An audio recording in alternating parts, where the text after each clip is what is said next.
Баршаларыңызға да ассалаумағалейкум, арнама қош келдіздер. Бұл әңгімені соңына дейін тыңдай отыра, мұсылманның бойындағы қасиетті біле отырасыздар. Қолдап отырған баршаңызға да көп рахмет. Алланың нұры жаусын. Баяғыда қолы қарулы жігіт бір кісіні абайсызда жазым етіп алады. Қайтыс болған кісінің балалары жиналып қазыға барады. Қазы жазасы жанға жан, өлім үкімі дейді. Үкімге кесілген жігіттің соңғы сөзін тыңдайық деседі ел. Жігіт болса, жырақта тұрушы едім. Дүниемді жанияма табыстайын. Еліммен, балаларыммен қоштасайын. Және де қарыздарым да бар еді, соны өтейін. 3 күн рұқсат беріңіздерші дейді. Сол кезде қазы көпшілікке қарайды да, бұған кім кепіл болады?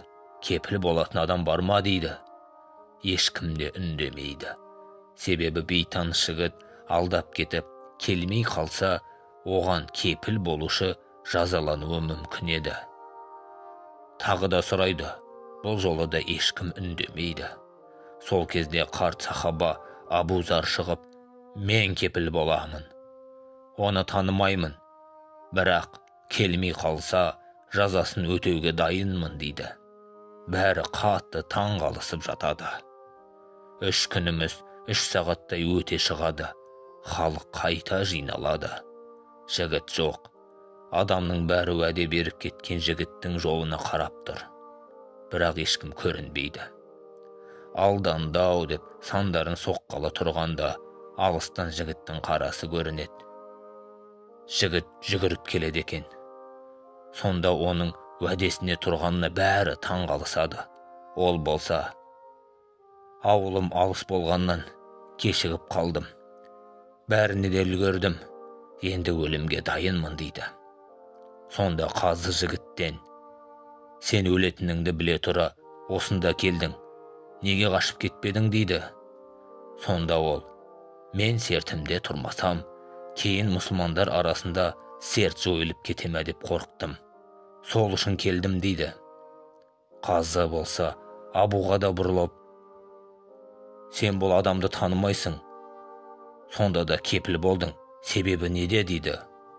Абу ақсақал болса, кепілге адам шықпаса, мұсылмандар арасында бауырмалшыл әлсірейме деп кепілдікке шықтым дейді. Ал әкесі өлген балалары, егер біз кешірмесек, мұсылмандар арасында кешірімділік жойылып кетеме деп қорқамыз. Сол себептен біз де кешірдік дейді. Міне, уәдеде тұру, бауырмал болу, кешірімді болу, мейірімді болу. Бұлардың түбінде шүкір қылу тұрса керек.